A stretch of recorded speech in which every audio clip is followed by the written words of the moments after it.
Is Yeah, TikTok? it never fails. I think TikTok is live. Yeah. Oh, Okay. there we go. Facebook is ready. All right. I'm All look. right. So I apologize for that. It's fine. No worries. Welcome back to Crayon Box Weekly Live. I'm Carl, and I'm with my guest, my co-host, I'm Vanessa. and today we are going to be bringing on a guest. But before we start, I want to talk about the fact that at Crayon Box Politics, we believe that government works best when the public understands it, and our goal is to make complex political issues clearer, more accessible, and easier for people to engage with. Every week, we take a closer look at the events, policies, and decisions shaping our country and the world. Sometimes that means breaking down the news of the day, sometimes it means digging into how government actually works, and sometimes that means bringing in voices and perspectives that might not hear anywhere else. The focus is simple: facts, context, and thoughtful conversation. So whether you're joining us live or catching the replay later, we're glad you're here. Let's get started. Mhm. Today, Zolal Habibi rejoins us, but this time it's on our live show. Zolal, I'm sure that our listeners remember your story. For the viewers, excuse me, but for the viewers out there, I'd like for you to reintroduce yourself really quickly, and then we'll go ahead and jump into the conversation. Well, first of all, thank you for having me, and I'd like to take the opportunity to greet those who are tuning in live or watching the recorded version of this. It's a pleasure to be with you, especially in these very critical times, to be able to echo the voice of the Iranian people, actually. As you mentioned, my name is Zolal Habibi, and I am a activist with the Iranian Resistance, and I'm a member of the Foreign Affairs Committee of the National Council of Resistance of Iran. Outstanding. We are so glad to have you here, and I was really glad to have you in the recorded conversation just 3 weeks ago that we talked, and wow, things have Mhm. changed since the last time we talked. The situation in Iran and the region has escalated dramatically. From your perspective, what are we witnessing with regards to the Iranian regime? Is it the beginning of the end, or is this a much going to turn into a much larger and more dangerous conflict? Well, I think it's a bit of both. I think that since end of December, beginning of January, the regime has entered the beginning of the end, um, due to where it stands with the Iranian people right now and the crisis that it's dealing with. Um, Even previous to this war, that today is day 9 of. Um, the reality is that the regime is in a very fragile state, and it really doesn't have the means to be able to keep itself afloat. Um, and that's why it resorts to such brutalities and killings, to try to spread fear in society and to be able to keep its grip on power.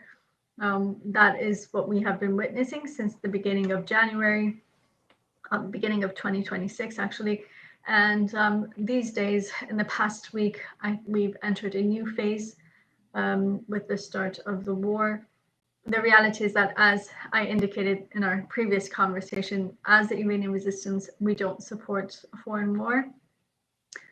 We believe that the solution to Iran is neither war nor appeasement. It's supporting the Iranian people to bring about change.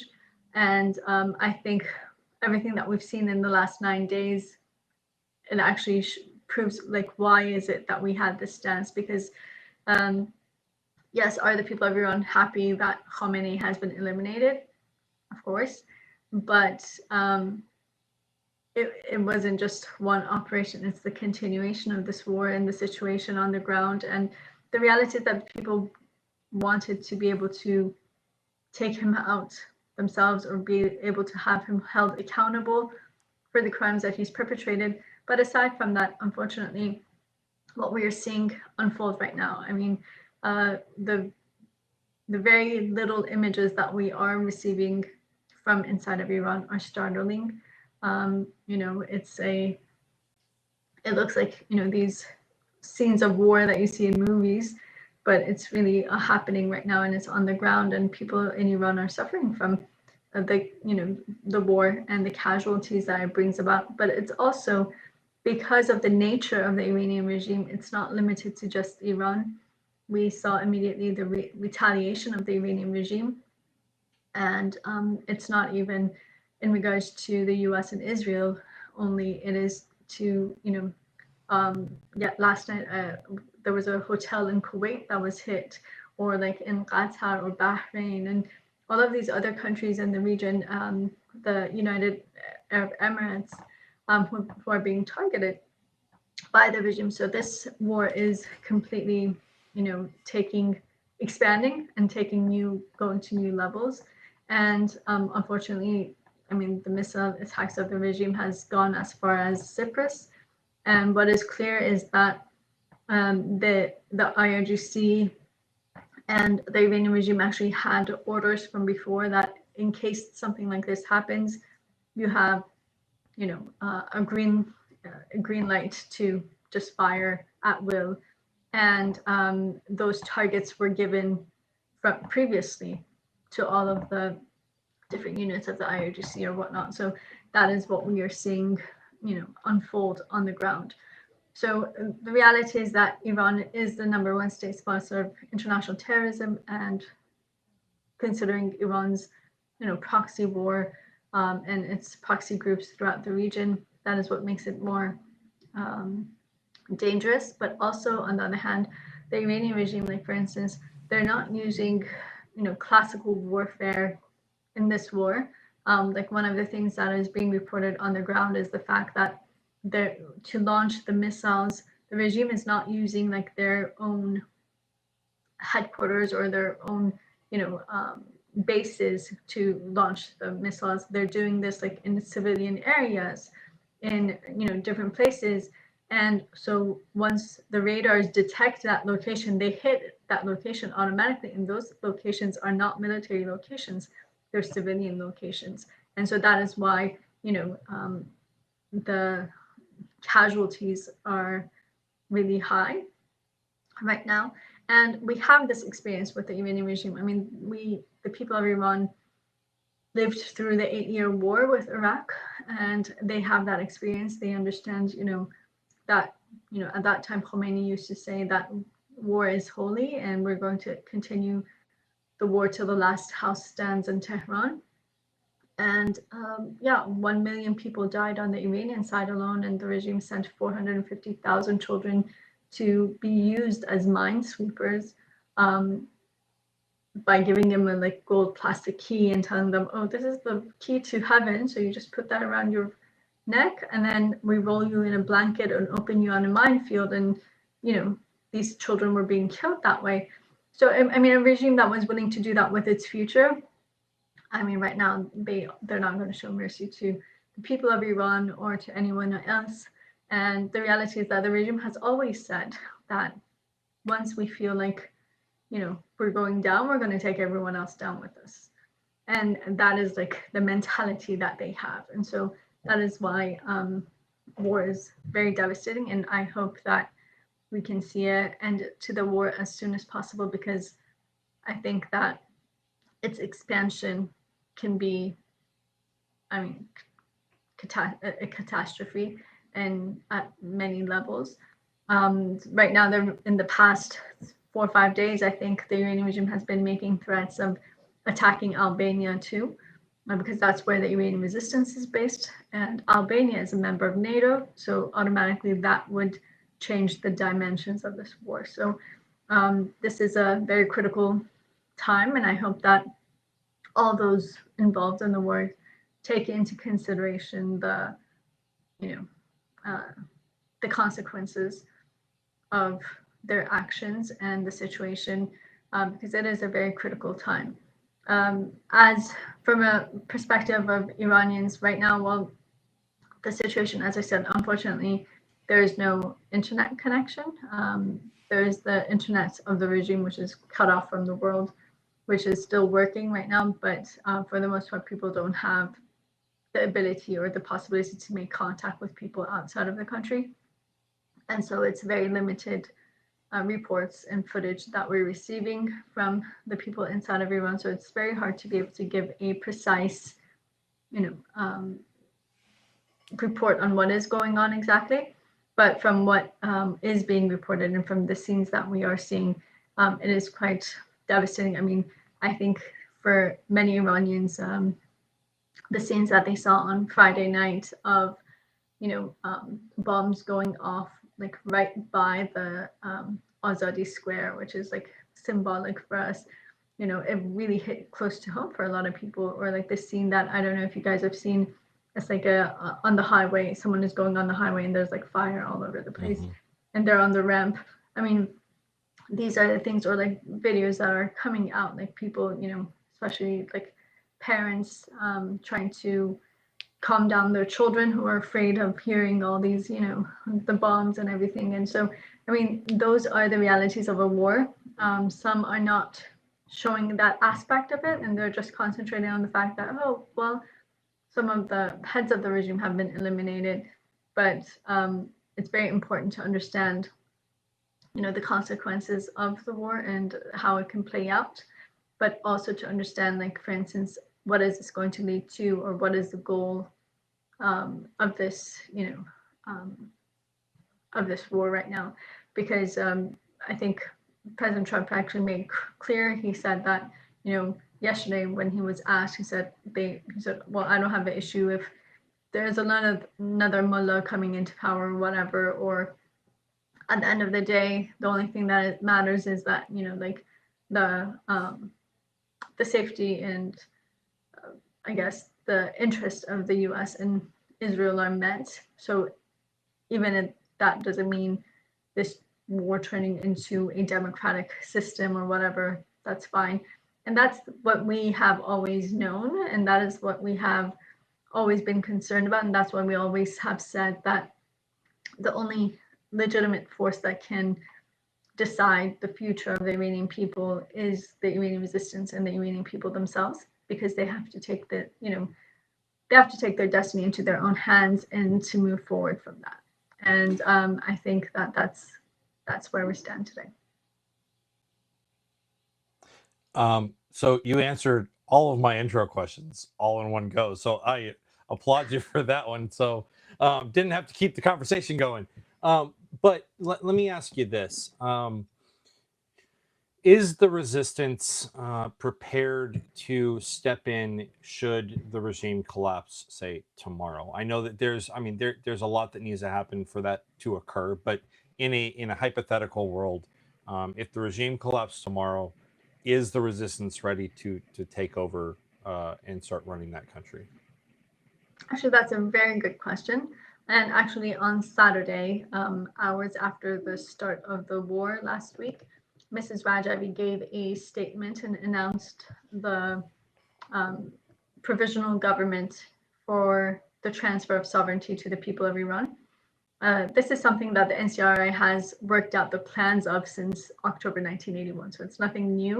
But she has, announced it as the fact that we have entered that phase and we are prepared for it. This provisional government would be based on the 10-point plan presented by Mrs. Rajavi and the plans of the NCRI. And it would call for a 6-month interim government. And after that 6 months, there will be elections held to be able to put together a assembly. That this assembly is actually would be responsible for putting together or drafting the new constitution, and it will be actually elected by the people directly. So it's a that is very key, I think, for Iran. And once that constitution, once those elections are held and this assembly is formed, the interim government's responsibility is over. And from then on, this assembly is responsible for overseeing, first of all, drafting the constitution, but also overseeing the administration of, affairs throughout the country. And then once that constitution is drafted, it will be put up for vote by the people of Iran, and then there will be free elections held where the new in the new system of the republic, like the president or whatnot, will be elected. So that is something that Mr. Rajavi has also reiterated, but this has been the plan of the NCRI from the onset. Actually, hours after the announcement that Khamenei had died, Ms. Rajavi gave a second message where she explains all of this. And if you would like, I could read that. I think it'll give a perspective to the viewers of like how Iranians are seeing this situation and what we see as the solution. But it also puts a lot of things into perspective, like where do Iranians, stand on the issue of the current circumstances and what we are witnessing. Because I think that there is especially on Saturday, but last Saturday, there was like mixed feelings. But right now, as we are moving forward and as the war continues, people are very concerned about what is happening to the people of Iran. On the other hand, this is giving the regime open hands for suppression. So even if, like, for instance, in the first 1 or 2 days of the war, we saw like resistance units or, just the youth of Iran and like the rebellious, youth of Iran taking to the streets or taking part in activities against the regime and targeting the regime. But in the last few days, that has decreased because the extent of the war is so much that people have to take refuge and they can't really be on the streets. And on the other hand, the Iranian regime has set up so many, roadblocks and everything, and there's complete martial law in state, and it's very difficult for anyone to try to use this opportunity to, to fight the regime. So it's a very critical time, and the regime uses that to its benefit because it makes it easier for them to systematically suppress society by playing the blame game. Also, just to say that it's not a personal issue for us. It's your own safety. You have to stay in your homes or whatnot. So that is the scenario that is being played out right now, and that really changes things on the ground.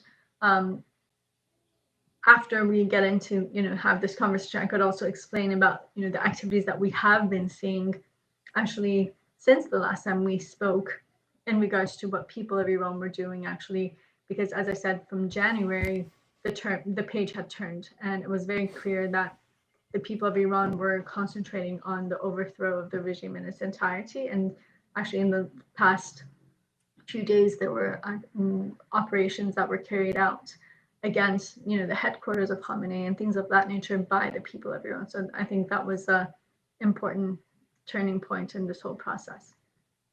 Yeah, so you're doing my segues for me, and I really appreciate that. This is what makes you such a great guest, because you're easily like allowing us to migrate through the track. I thought that it was really interesting that Khamenei was Khamenei or Khomeini. I can't remember. Khamenei. That man, I was surprised that he was taken out as quickly as he was. From what I had heard, he was in a bunker somewhere, and the next thing I know, he's dead because he went to his office during the day, knowing that he was being targeted. It was one of those crazy situations that I didn't expect to hear right off the bat. And then I have seen some videos on TikTok coming out of Iran showing people who are mourning his death. So that I say that because I'm trying to preface what is going on with ordinary Iranians on the ground right now. I know that there's limited communication coming out of the country, but what are you hearing from your contacts in the comms that you have with regards to what the ordinary Iranians are doing in the face of the U.S. and Israel attack on the regime? The people of Iran right now, the for the most part, everyone's just worried about like in what direction this war is going to and the casualties. And so because a lot of the infrastructure is being completely destroyed, there are a lot of civilian areas that are being targeted. It's very different from the 12-day war. The 12-day war, it was specific locations that were being targeted. Right now it's just like all over the place. And on the other hand, they understand that the regime strives under these circumstances usually because that's what it's always lived off of. It always looks for chaos somewhere to be able to, create a distraction from all the concentration being on the regime itself. And right now they are also playing the victim card, as you're seeing internationally, that, we are the victims who are being targeted by the US and Israel.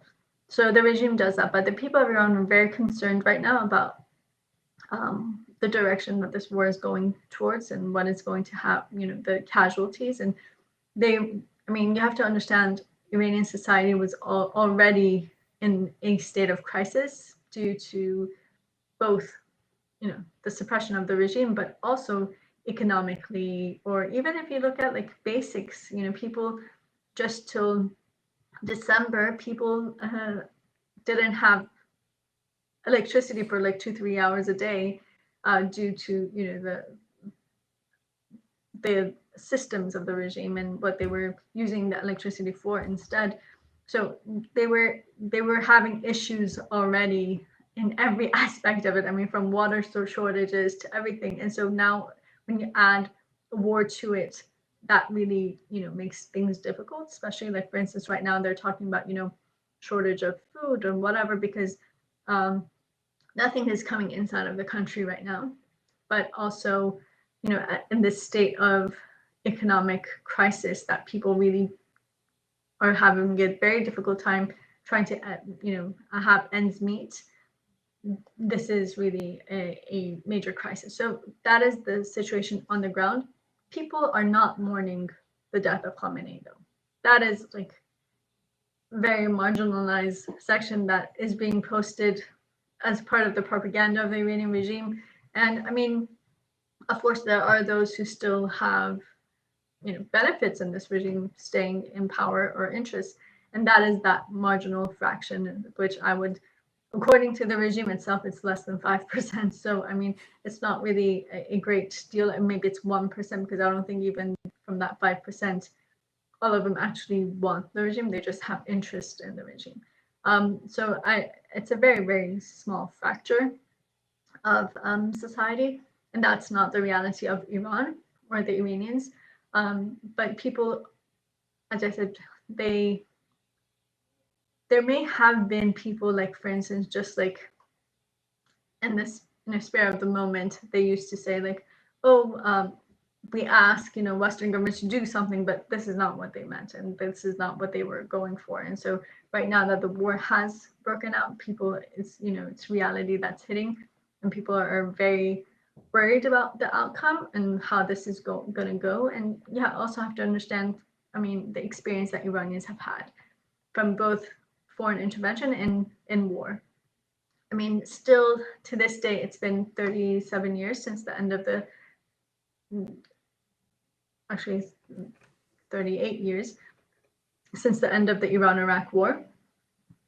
And still there are areas in, like, for instance, in the southern part of Iran, in Khuzestan or whatnot, that have still not been,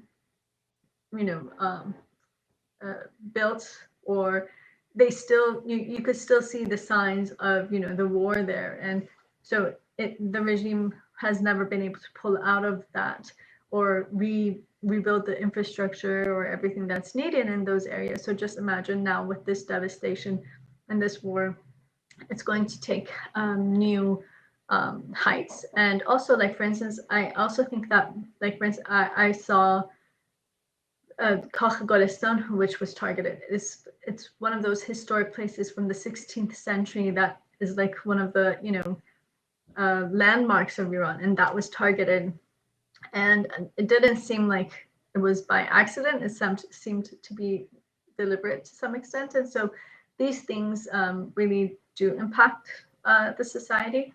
And they're also very worried about how the regime is going to manipulate these circumstances to try to add to its lifeline.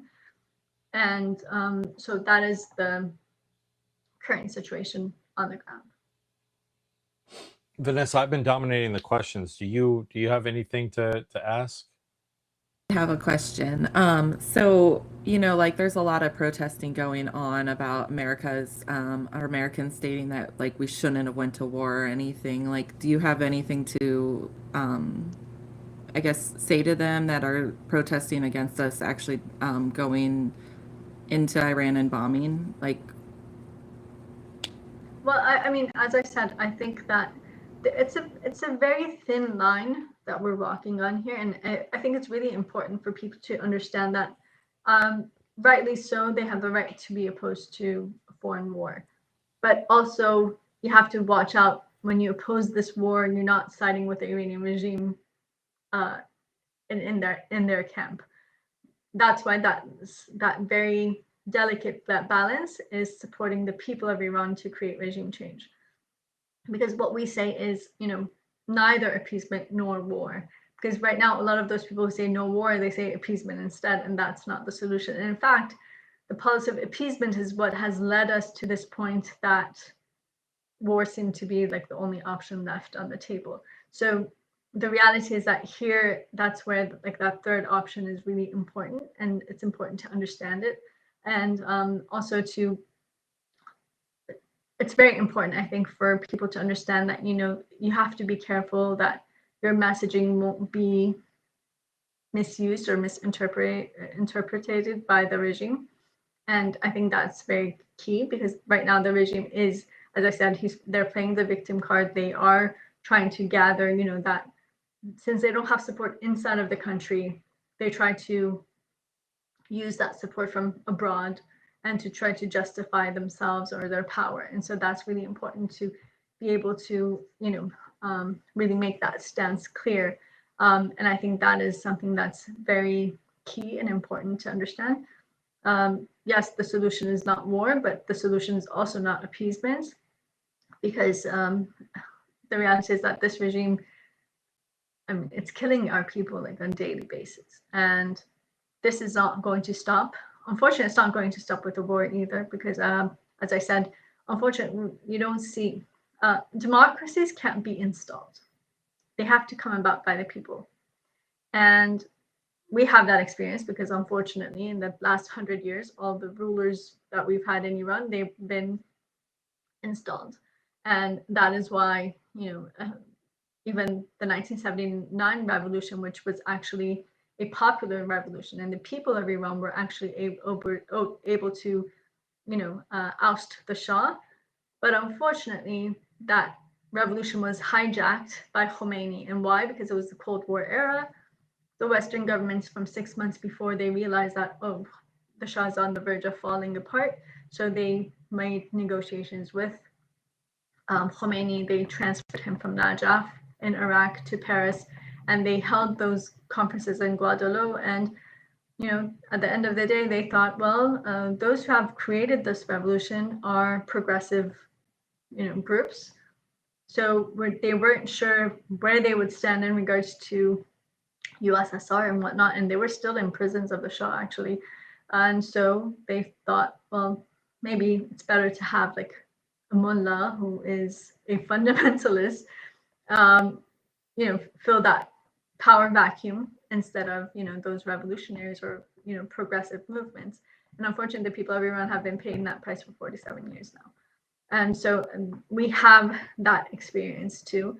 And so that those all come into play. And I understand, I mean, a lot of people who are right now in the, movement against the war, they mention, the fact that the only democratic government that the people of Iran had was also overthrown with a coup d'etat by the CIA and MI6 against Dr. Mossadegh. So we have all that history, and people are aware of that history, especially Gen Z right now. They are more aware of these things than maybe previous generations were, because these for 60 years, all the files were sealed completely, and everyone was fed that narrative that Dr. Mossadegh was a communist and this and that.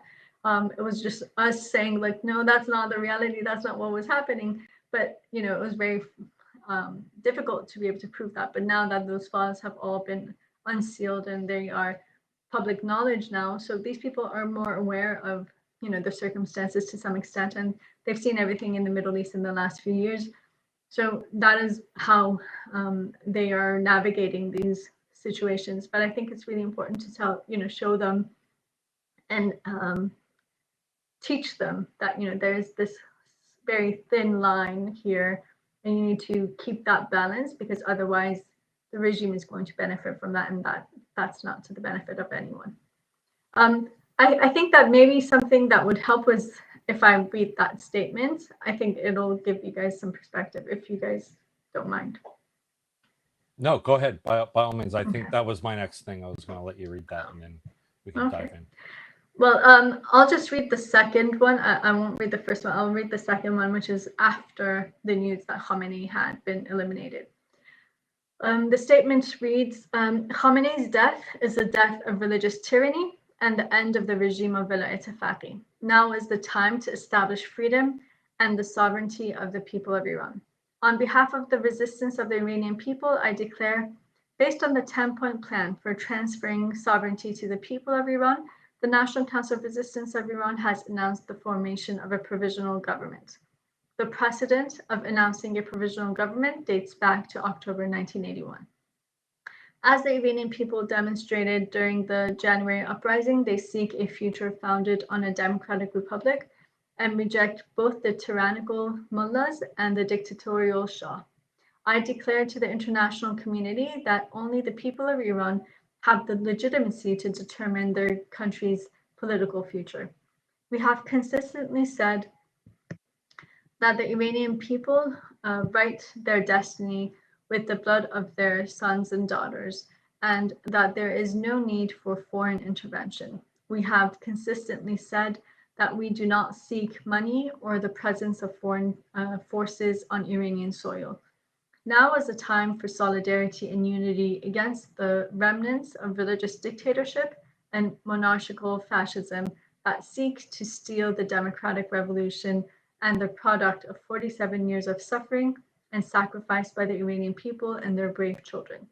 The NCRI, the most enduring democratic and independent coalition of in Iran's history, relying on a resistance with 100,000 martyrs for freedom, presented the National Solidarity Front plan 24 years ago based on firm nationalist and patriotic principles.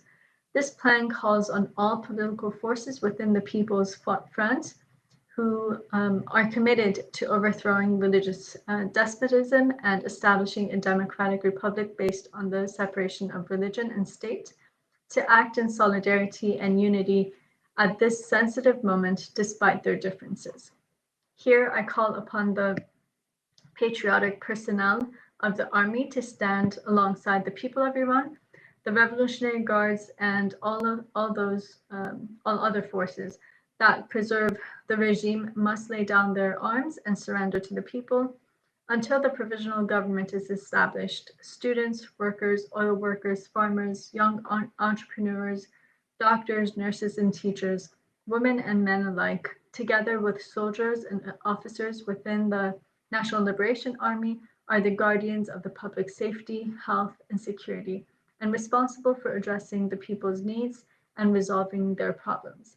Based on the NCRI resolutions, once the provisional government is established on Iranian territory, it is obliged to hold free and fair elections within 6 months for a national legislative and constituent assembly.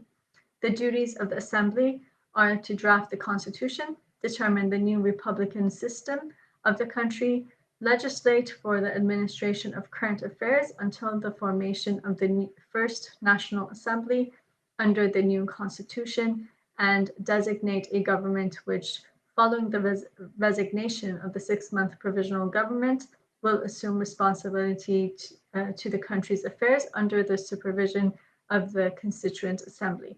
I emphasize once again that the NCRI and the provisional government are not seeking power, but rather the transfer of power to the sovereignty of the Iranian people. Hail to the people of Iran, victory to the democratic revolution of Iran, long live the Democratic Republic. So that was the message that was given last Saturday night.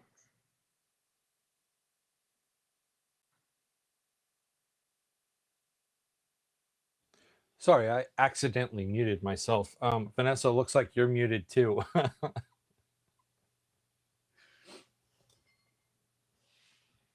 Hang on. Okay, go ahead. I don't have the controls, Carl. You have the controls. This happens all the time. All the time. I apologize. Did you have anything, Vanessa? No, I was just gonna say that, that's I think is really important is to, hear what the Iranian people have to say about it and everything. I think a lot of people get hung up on things that they may not fully understand what's going on. Me for one, like Carl knows, and I'll let you know, like I'm not one that is very educated and follow everything that's going on in the world. I always tell him I'm the normal American person who goes about my life and really doesn't get involved in politics too much. So I always shoot Carl with like random weird questions just to get his take on things. So I think, hearing what you have to say and everything is really important because, you're not what people see in the media and everything where it's like, oh, Iran didn't want this, like we're just stepping on their toes and everything. And it's kind of like, it's great to get that perspective from an Iranian that is like, hey, no, this is what's going on. This is how we feel and everything. So I appreciate everything that you've shared. Yeah, and so what I'd say is I'm one of those individuals that thinks that the U.S. strikes on Iran were not the correct maneuver, and I'm not saying that on the fact that I don't think the U.S. should be involved with regards to Iran and eliminating a bad actor in order to support the rise of a democratic, stable republic in Iran. But I look at it from the perspective of the systems, right? Like, I don't think that the president should have the authority to just willy-nilly do whatever he wants. So that's where, and that's in the circles that I run in, that's where a lot of the pushback to this is coming, is from that perspective, right? Like, we value republicanism, we value democratic norms to such an extent that we are opposed to any type of action, even if it's a good action that exists outside of those norms. Now, I'll also tell you that within those same circles, there was quite a bit of celebration when the Ayatollah died. And because he's he and his regime are just terrible. But what we've also noticed is that the Iranian regime seems to have taken a page out of the other insurgencies that the United States has fought. And I'm not saying that they're an insurgency now, but we have fought insurgencies in both Iraq and Afghanistan. And what it seems to me like is the current regime has developed this no specific head of the snake mentality. And so when the Ayatollah was killed, it just naturally moved to the next person in line. And everyone was able to. It has not. It hasn't. Okay. No.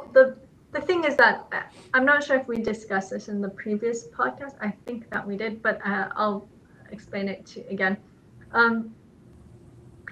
One of the reasons that I said, like, for instance, when we were talking about in theory about war on Iran, there are two things that I addressed. One is that a scenario like Venezuela doesn't work in Iran because you can't just have Khamenei removed and think that the regime is going to collapse. It's not going to, because it's a whole apparatus that's in place.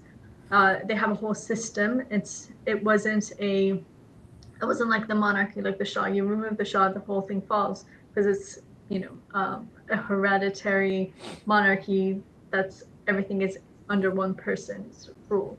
Um, Even though the supreme leader did have that power, but he has a whole system intact. So right now that he has been, eliminated, killed, there's a based on the constitution of the regime itself, there's a committee of 3 people who takes up that responsibility until the new supreme leader is decided by the assembly of experts. The assembly of experts is like a group of mullahs that are in charge of choosing the next, supreme leader. It's the same thing that happened when Khomeini died, and they chose Khamenei. Back then, there was a major gap in difference between Khomeini and Khamenei, even in the levels of, ideologically, everything. Even the reality is that I know the people, call him Ayatollah, but he wasn't even an Ayatollah, Khamenei. Like when you look at it, like religiously from his studies or whatever, he didn't have that that level. So back then there was this issue too, but that committee of 3 chose Khamenei at that time. Right now, that committee of 3 is Pezeshkian, which is the current president of the regime. And then there is the head of the judiciary, which is Ejei. And then there's one person from the council of the experts. So these 3 are ruling instead of Khamenei right now. The reality is that to be honest, there were a lot of rumors that Khamenei's son has been chosen as the successor, Mojtaba, but that hasn't been confirmed. And the reality is that maybe for the regime, it's better not to confirm it because they are afraid of, the reactions toward that, or also the retaliation of the U.S. and Israel in having him eliminated too. So they're not announcing it. And it might be like internal differences that they haven't come up with someone yet, because this is something that has dragged out its feet. Because to be honest, for the last practically 15 years, there were a lot of times that everyone thought, Khamenei is about to die because he had cancer and then, everything. So this was something that was supposed to be decided when he was alive with his own recommendations, but his plans really did not go through. For one thing, one of his main candidates was Raisi, who died in that helicopter crash. That was very fortunate, actually, because if he was still alive right now, things would be very different, maybe. But yeah, so they have not announced the new supreme leader yet. Right. And what I meant by going down the line is that there isn't, like you said, there is not a specific tent pole that's holding the whole thing up. There's different leaders, and everyone is situated in relatively, by my understanding, different locations.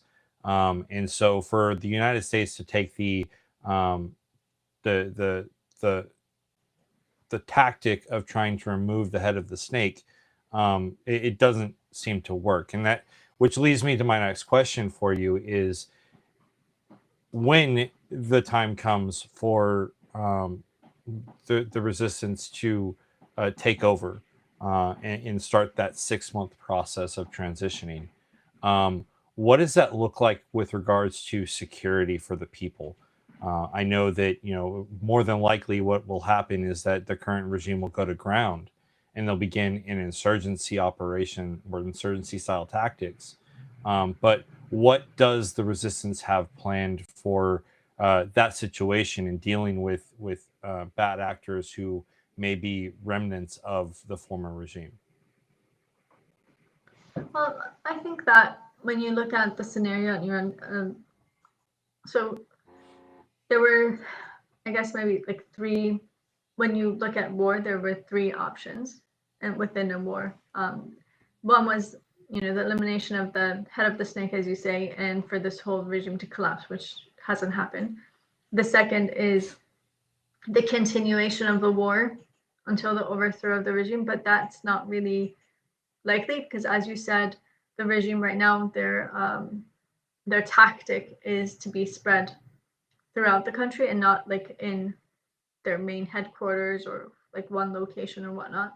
So that makes it very difficult to have like complete like overthrow of the regime with war, because to be able to do that, you probably need like troops on the ground.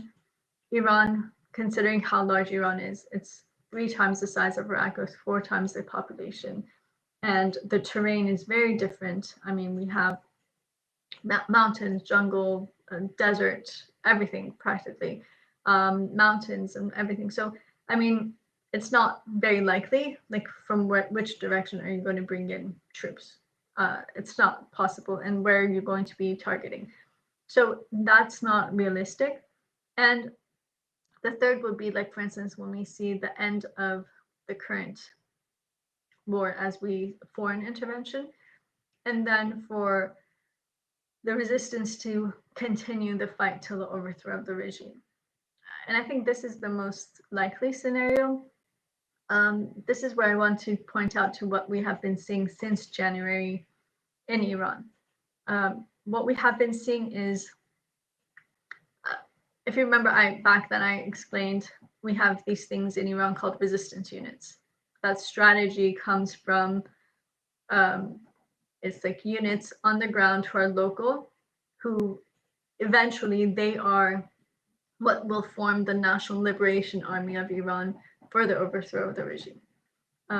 And they have been preparing and working underground in Iran, throughout Iran in the past few years. And it's been like doubling practically every year, the number of activities, the number of operations that they're having and whatnot.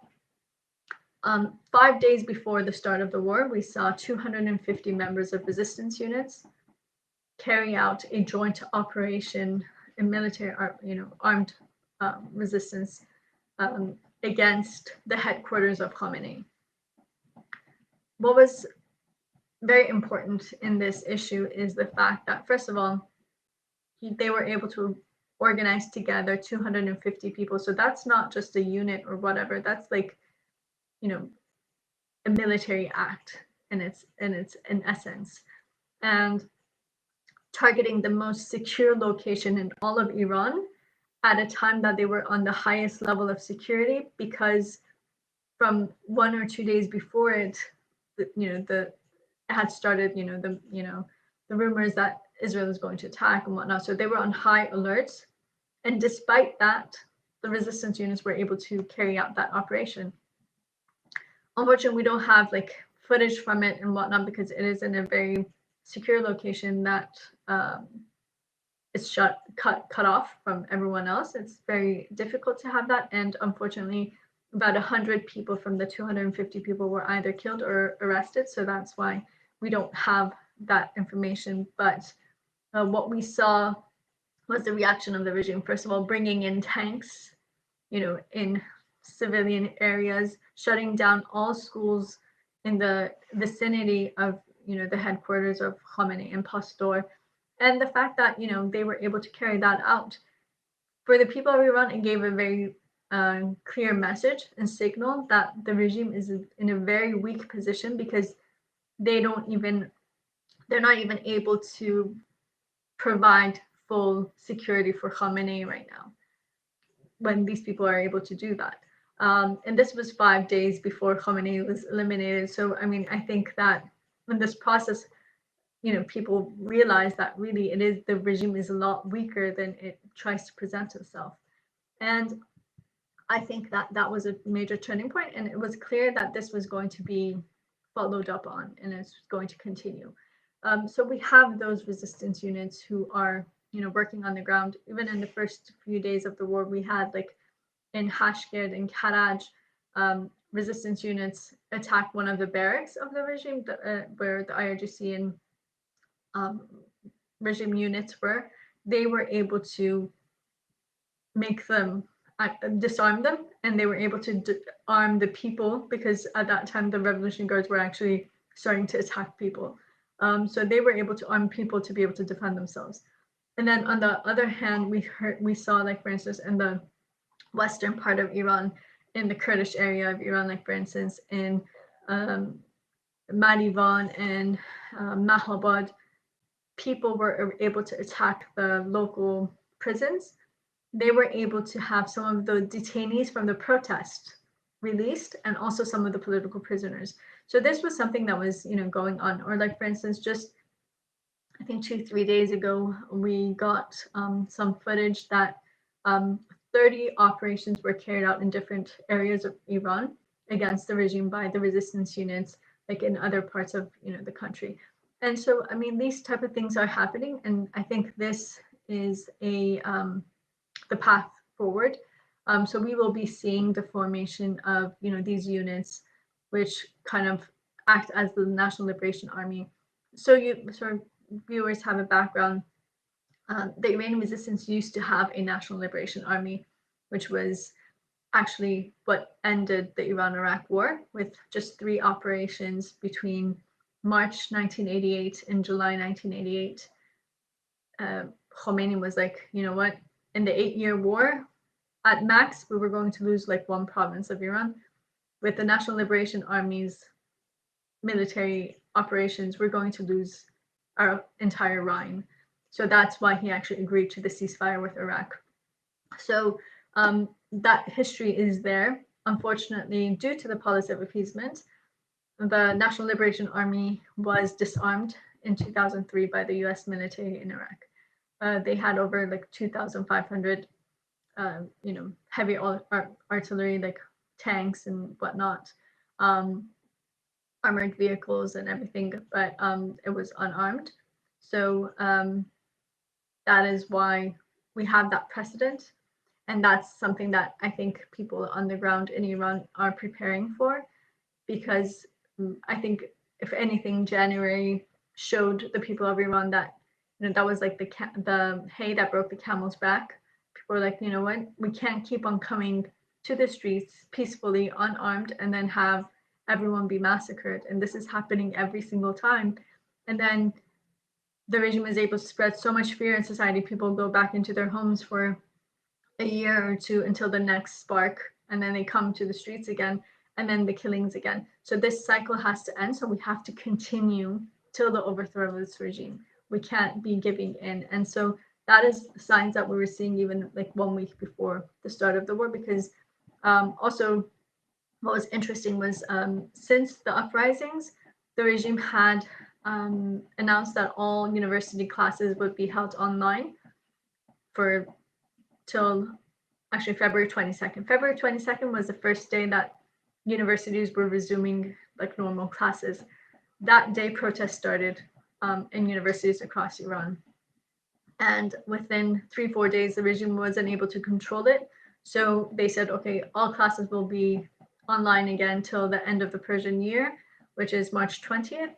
And then after that, it's 2 weeks vacation. So till April, all universities are shut down, campuses are closed, classes will be online, because they really couldn't control the situation when people came to this, the students came to this, campuses and started protesting.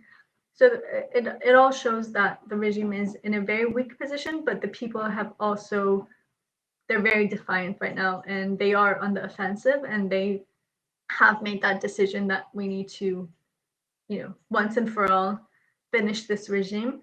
And that is, I think, the direction that it's going into.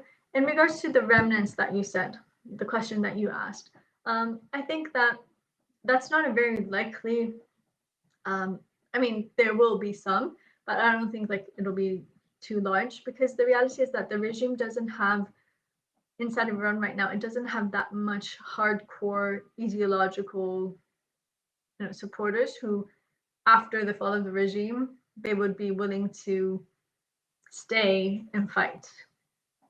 It's like the same thing that we saw with the Shah. Once the Shah fell, I mean, the Shah had its eternal guards and the Savak and everything, but once it fell, these were people who like changed their positions with the wind. They're like, oh, okay, I'm going to come. I mean, some of the same people who were in the Savak then became the Vevak, which is like Iran's intelligence ministry. So they just changed sides. And we will see the same thing, I think, with, all suppressive forces will be eliminated. I mean, it's going to be disbanded in Iran. But I think that many of them are going to either like try to escape the country, because they have already lined their pockets to do so. Some of them have already, in the past 2-3 months, there have been a lot of reports that a lot of them have sent their families abroad. So I think that the heads of this regime will probably most likely escape the country. And I think the other ones, I mean, the regime was so corrupt that in recent years, even their hardcore, like ideological supporters were distancing themselves from the regime, especially after the killings in January, because some of those families actually lost their children too. And they were just like, no, this regime is not what we bargained for. And so I don't think that is going to be too much of an issue. There will be probably some who will try to do things or whatnot, but I don't think that it's a very strong possibility. You're on mute. Both of you are on mute. Carl. I don't know what's going on. So you don't think that the IRGC would have the potential to go to ground and do insurgent style tactics in order to hinder the progressive, the forward motion of the Iranian government and the Iranian people? I think it would need like very strong leaders to do that. And they don't have strong ideological leaders right now to do that. And also, if you look in the past, since the time of Rafsanjani and coming up to date, Iran's economy has been in the hands of IRGC. So most of those who are in the IRGC, they're mostly in it for business rather than ideological. That's why even for suppression of the protests, the regime had to bring in people from Hashd al-Shaabi, from Iraq, or from Hezbollah for the suppression, because a lot of these people, it was their income, but it wasn't something that they believed in so much to be willing to, kill to such extent for, or they even had to, move people to different areas so they won't be local, and that way be able to have them be active in the suppression, because people are just like, you know what, even if I have no problem doing this, or I do support the regime doing this, but my family's not going to forgive me if I'm a part of this. And so that is something that we have been seeing. And also we have, in each time, like the uprisings and things, we see the defection of, people from within the regime. And what's clear is that I don't think that once the regime is overthrown, there are going to be like a group of people who are going to be like, oh no, we have to, reinstate the Islamic Republic or the whole system of the supreme leader and whatnot again. So I don't think that that's a very likely scenario in Iran. Just a quick question. What is the IRGC? Islamic Republic, the Revolutionary Guards, Islamic Okay. Revolutionary Guards Corps. Okay, perfect. Because I was like, I'm terrible with that. No, it's fine. No, that's fine. I mean, I often forget that I know I'm talking to someone who knows the acronyms, and I forget that Vanessa doesn't know the acronyms and all that good stuff. But and Zolal, correct me if I'm wrong, but the IRGC is the for lack of a better term, they are the main source of the backing of terrorist or insurgent organizations like Hezbollah and Hamas that operate across the world, correct? Yeah. So they have so in Iran, we have like a classical army, right? The classical army is in charge of defending the borders of the country. Okay. When there's something internally, they're not supposed to get involved. And then we have the IRGC, which is responsible for safeguarding the regime. Okay. The supreme leader and the whole system. So we have the IRGC. The IRGC has a branch, which we call the Quds Force, and that is for external operations. And so all the proxy groups are connected to the Quds Force. And then we have the Basiji paramilitary, which is connected to the IRGC, and it's inside of the country. So in fact, in Iran, we have like two armies in a way. One is like the classical army, and one is an army that is dedicated to safeguarding this regime in its entirety. Gotcha. And like for instance, in Iran, by law, it's everyone has mandatory. They have to go and serve 2 years in the military. But the same thing's not true for IRGC. The IRGC are people who are, you know, Are with they the regime. Sorry, I didn't hear that, Vanessa. Oh, I'm sorry. Are they appointed? The IRGC, are they appointed, or do they volunteer, or how do they They come? volunteer, or like they go and apply for it. It's a job, so I mean, Okay. people apply for it. My next question, and this is more geopolitical. We've talked about the resistance being prepared, having the infrastructure, the readiness to go in and take control when the time comes. With that being said, what kind of conversations are occurring both between the resistance and the United States, the resistance and Israel, the resistance and the international community writ large? I only mentioned the United States and Israel out of a preponderance of caution, because they're the ones that are currently engaged in hostilities with the current regime. What communications, what discussions are going on in order to ensure that the international community sees the resistance government as a legitimate replacement government for the current regime when it does fall?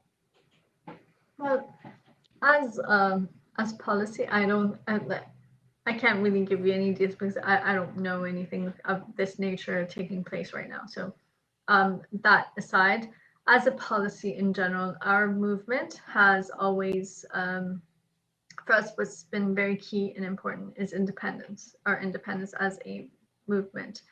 And so we have been working with mostly difference with governments in regards to their parliaments. Or, we have, I don't think there is a parliament in the world, like the parliamentarians don't know the Iranian resistance. Even if you look in the US Congress, probably, I don't think you'll find a member of the US Congress who doesn't know the National Council of Resistance of Iran. Because if you look from, at least from 2010 till now, I think every single year there's been a majority support statements in support of the National Council of Resistance of Iran, and in support of, especially in the last 10 years, in the support of the 10-point plan presented by Mrs. Rajavi. So this is something that's not, it's not something that they're not aware of or they're not informed about. They're not a stranger to this concept, and they understand like what it stands for. And it is one of those issues that, fortunately, even during the current climax in DC, there's bipartisan support on this issue. So even at the height of, all the situation, I mean, you guys know better than I do, like the situation right now in DC and among, the Democratic and Republican Party.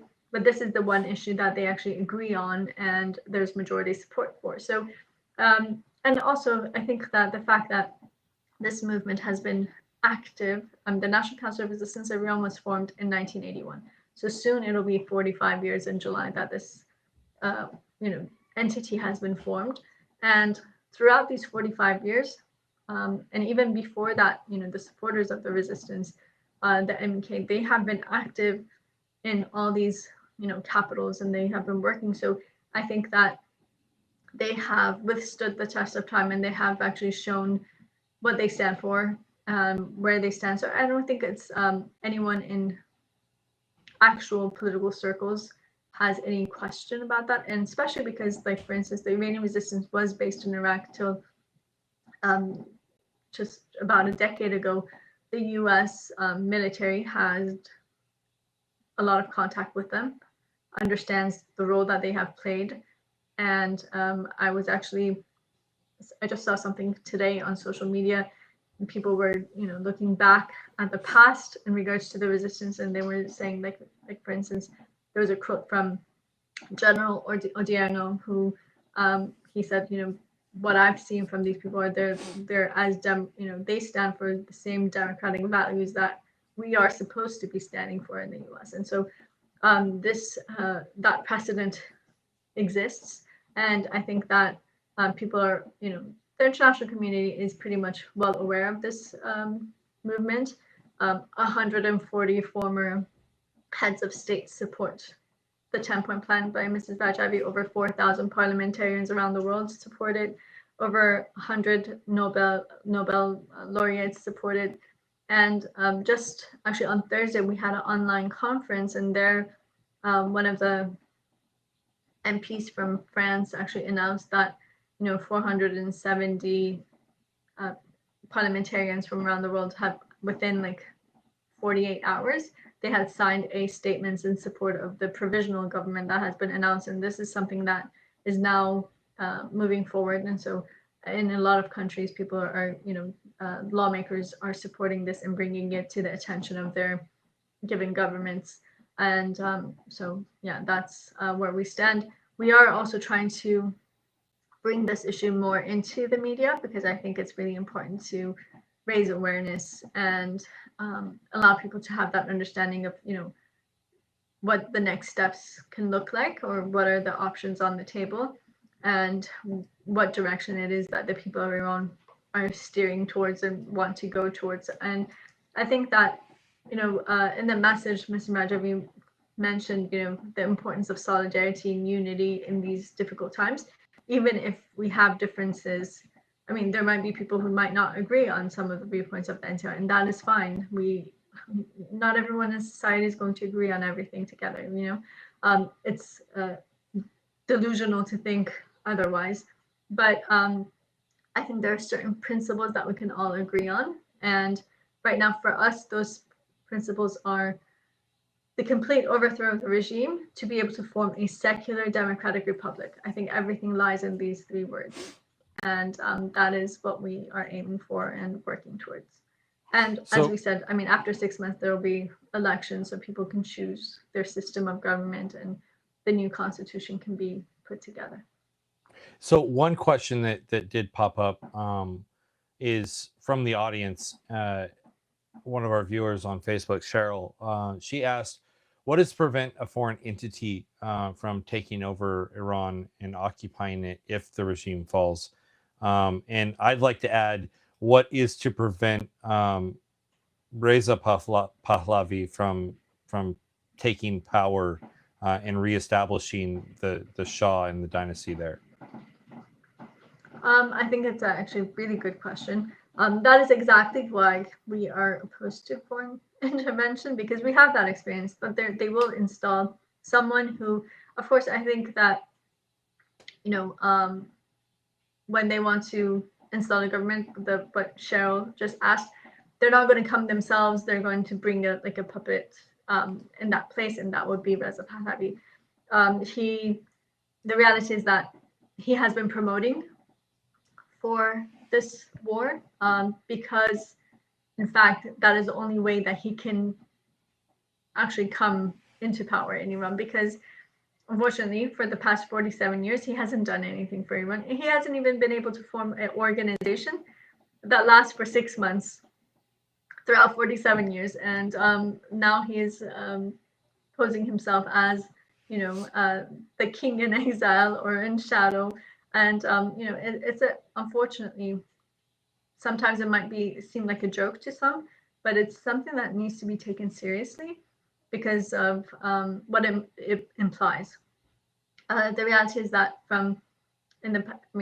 if you just look in the past few months, the faction that has been promoting foreign intervention in Iran and saying that this is what the people of Iran want have been the monarchists.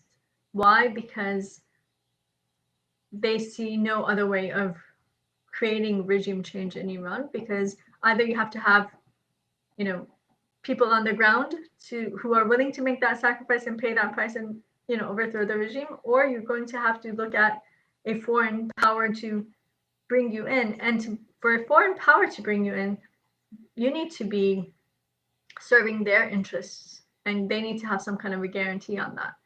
And that is what he's been trying to show, unfortunately. And this is actually seen in, I don't know if you guys saw last week, he did an interview with, I think, Fox and Friends. And there they asked him, are you ready to take on that responsibility? And he said, are you willing to go to Iran? And he said, yes, of course, in the first possibility that I can, but of course it has to be properly orchestrated. The fact that you actually even say that, that means I am the puppet. You guys need to orchestrate it and go and install me in place, because that's not what the people of Iran want. You guys have to go and install me. So, I mean, the fact that he says that, I don't know if he doesn't know the meaning of these words, but that, I mean, that is also a possibility, because I'm sorry, but his knowledge of politics is like a zero. And I keep on wondering, like, 47 years, what have you done? Because you haven't worked a day in your life. At least maybe it would have been good to just educate yourself a bit. And the other thing that he says in the interview, he says, well, he says, I promise $1 billion in revenue to the US if they see this through. From where are you making that? You're selling off the country already, like, from beforehand. And who are you to be making such a statement, you know? And the other thing is that, like, for instance, I don't know if you guys have seen this, because it's been viral in the Iranian the diaspora and among Iranians in general. But there is a Russian prankster, like these two pranksters, and like they're Russian. They actually did a prank on him in Munich. They go on a call with him and they present themselves as the one of the top advisors of Chancellor Merz, the Chancellor of the German Chancellor. The person comes on the call and introduces himself as Adolf, like Adolf Hitler, Adolf. First of all, his antenna doesn't get it. That name is forbidden in Germany since World War II. No one can name their child that, but we'll let that slide. The guy has put on a fake, like, Hitler mustache, and that doesn't catch his eye either. And he goes into this conversation with them, and they're like, well, you know what? Germany, we have a lot of assets in Iran. We already have, like, oil deals and whatever with Iran. What's going to happen to that? And then he's like, oh, we'll guarantee that you still have those. And then he also goes on, and they're like, well, you know, Chancellor Merz is taking into consideration that we might want to join in the scenario that there is a war, we would like to join forces with, you know. And he's like, that's great. So the US and Israel won't be isolated in this crusade. I'm like, do you understand the words that you're saying? First of all, your issue is like, oh, for the US and Israel not to be isolated. So of course, more countries come in and bomb our country. That's great. You do that so I could come in and become king. And the other thing is that, do you know what the word crusade means? Like, do you understand what you're talking about? Do you know the history behind it?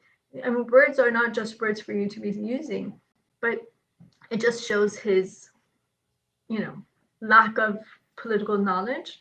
And the other thing is that that is the only way that he can actually come into power. And that is something that's really disturbing, I think. And yeah, that is the situation. And so right now, I think it's really important to raise that awareness and inform people of, you know, the people of Iran revolted for a reason, and they threw out monarchy from Iran.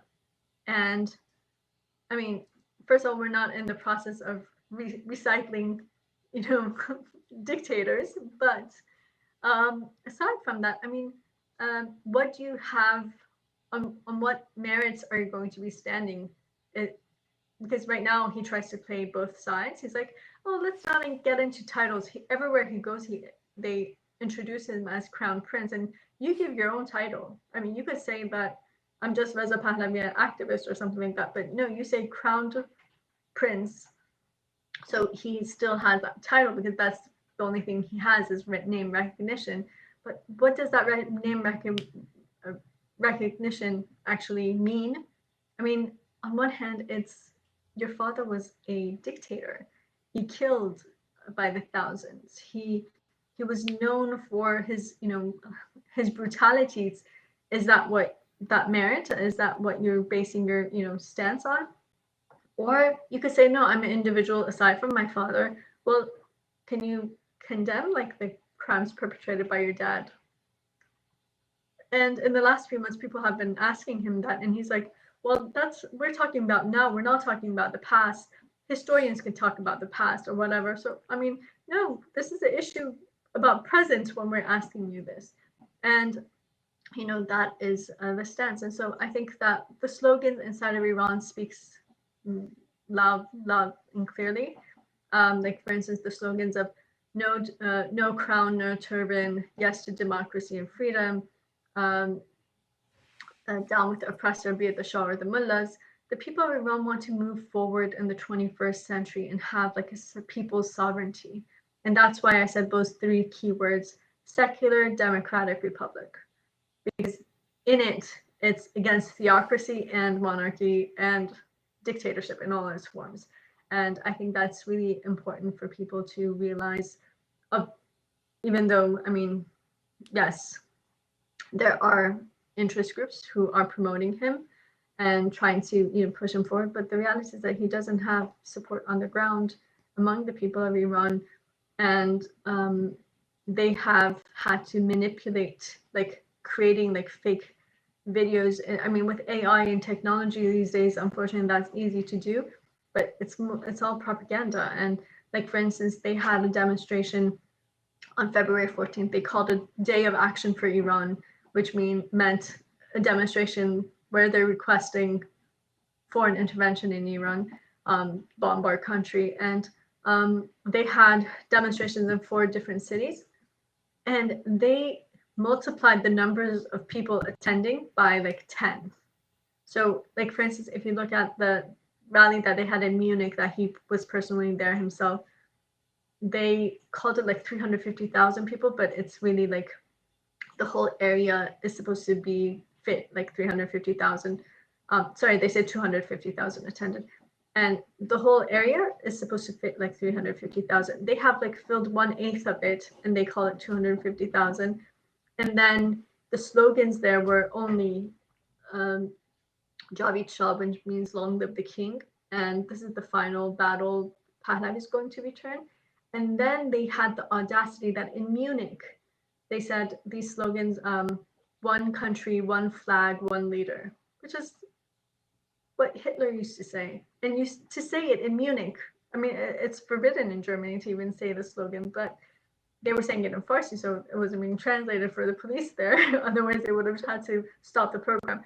But to have the audacity to actually come and say that in Munich, that really is something. And they said the same thing in LA and then also in Brussels. And these manipulations, first we were wondering like why are they manipulating the numbers like this. And then we realized they wanted to say that 1 million Iranians came in support of Reza Pahlavi and for foreign intervention to justify the war that was going to start 1 week, 10 days later. So unfortunately, that is the situation that we have, and that is why Iranians keep on, even though they emphasize on unity, but they say we are a united front against all forms of tyranny. So that does not include the mullahs and the monarchists. It is the people from all the different other groups who are coming together in unity and solidarity. So the next question I have for you, and I apologize for the pause. I was waiting to see if Vanessa had anything. But the question I have for you is, what does the resistance see as the best case ending to the current conflict? I mean, we've seen Donald Trump mull and discuss publicly the potential of sending in troops, even if it's a small special operation force units.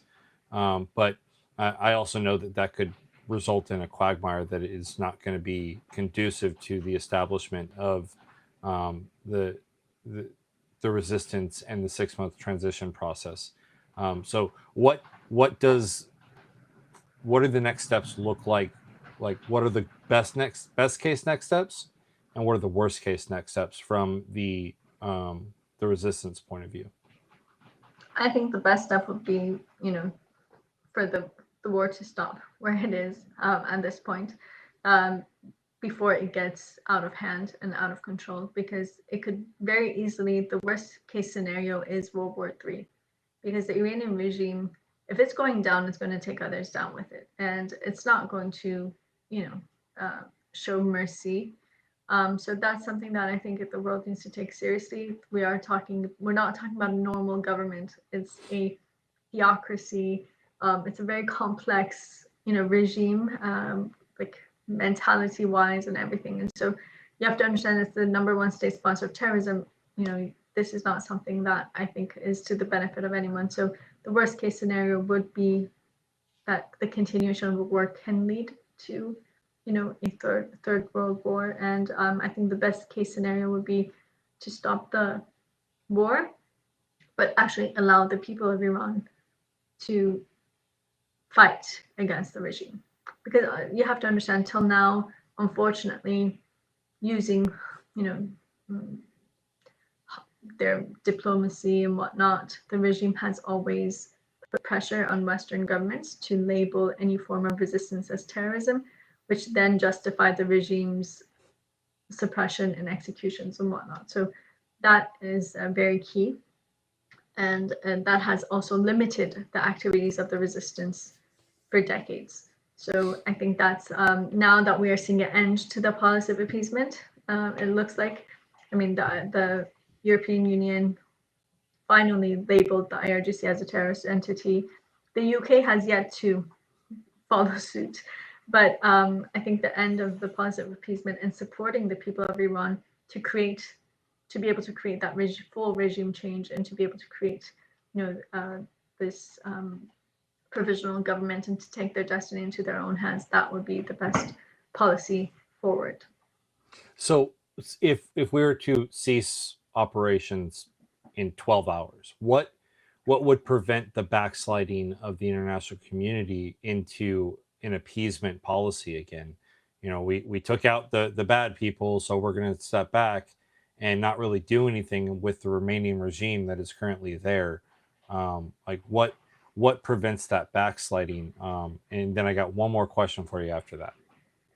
I think that, that is a possibility, especially because this is exactly what they did after Khamenei.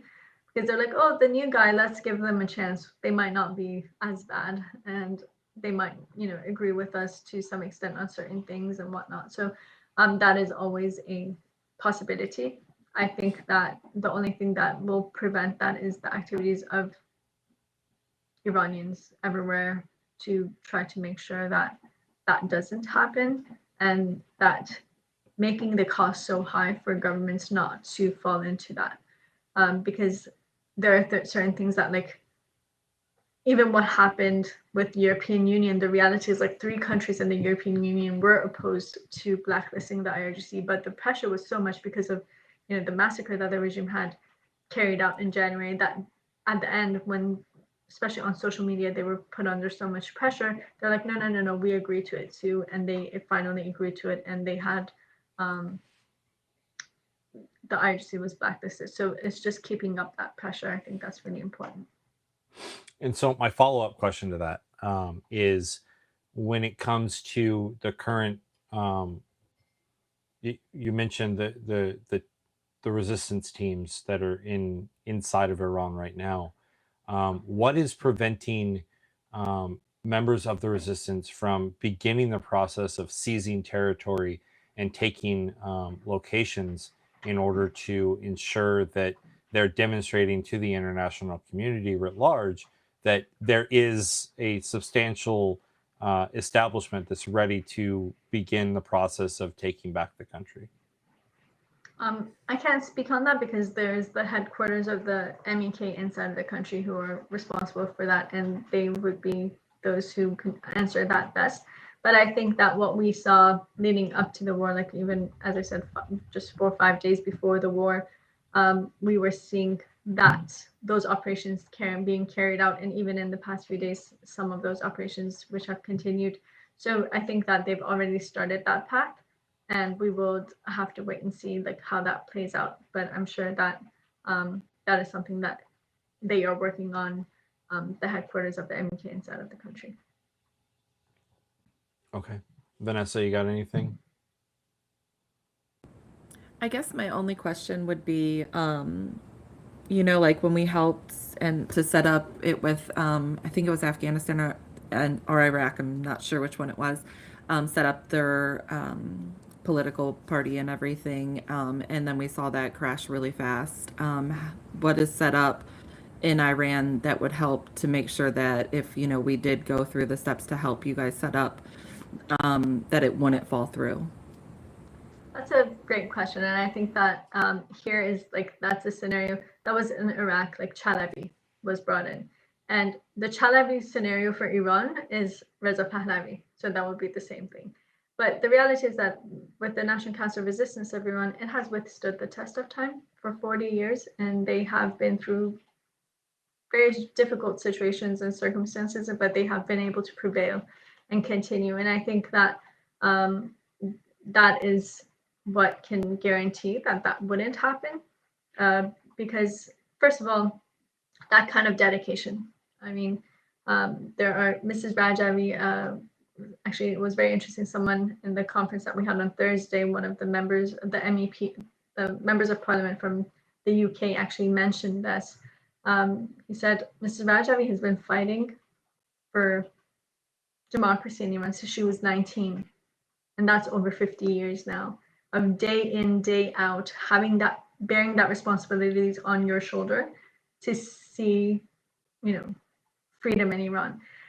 That kind of dedication is something that's unprecedented, and that is something that's really important. And yeah, so yeah, I think that is what's a key factor, and that is what can make, you know, the change that's needed. I think that also the people of Iran can put trust into this movement, just because, you know, 120,000 people have been executed for supporting this movement. So these people are dedicated with their entire lives.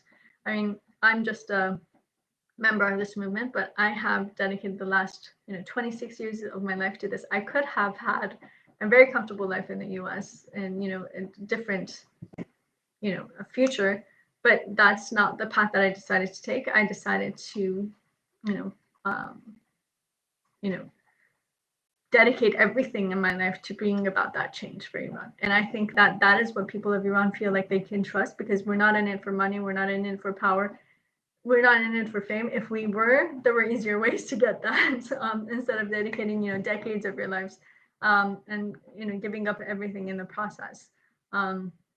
And I think that that is why the people of Iran actually trust this movement, because it has withstood that test of time. Perfect. Thank you. Awesome. Well, Zola, I just wanted to thank you again for coming on and talking to us again about the ever evolving situation that is Iran. And I truly do hope that this is the indication of the forward progress to a day when, you know, an average citizen like myself can visit Iran and view the sites after reading about them for so many years, especially when I learned how to speak Dari and then Farsi as a side hobby. But you know, I look forward to that day, and I really do wish nothing but the best for the resistance, and I want to see the resistance establish itself and move the country forward. So again, thank you very much for Thank you coming very on much for the show. time and opportunity to be with you. Greatly appreciate it. Absolutely. One last thing for you. Do you want to go ahead and give the viewers more information about where they can find more detailed information about the resistance? Maybe Yes, even you could stay up to visit date on what's going on? Yeah, you could visit the NCRI's website. It's ncr-iran.org for the latest. And also to learn more about Mariam Rajavi and what she stands for, you could visit mariamrajaviforchange.com. And they're also available on social media, so you could follow the accounts of the resistance there. And if you'd like to reach out to me, feel free to do so. I am on LinkedIn, Instagram, X, so you can find it with my name. But yeah, thank you very much. And since I have to go into another meeting, I need to get out. But thank you very much for this opportunity. No Yes, problem. ma'am. Thank you very much. Bye.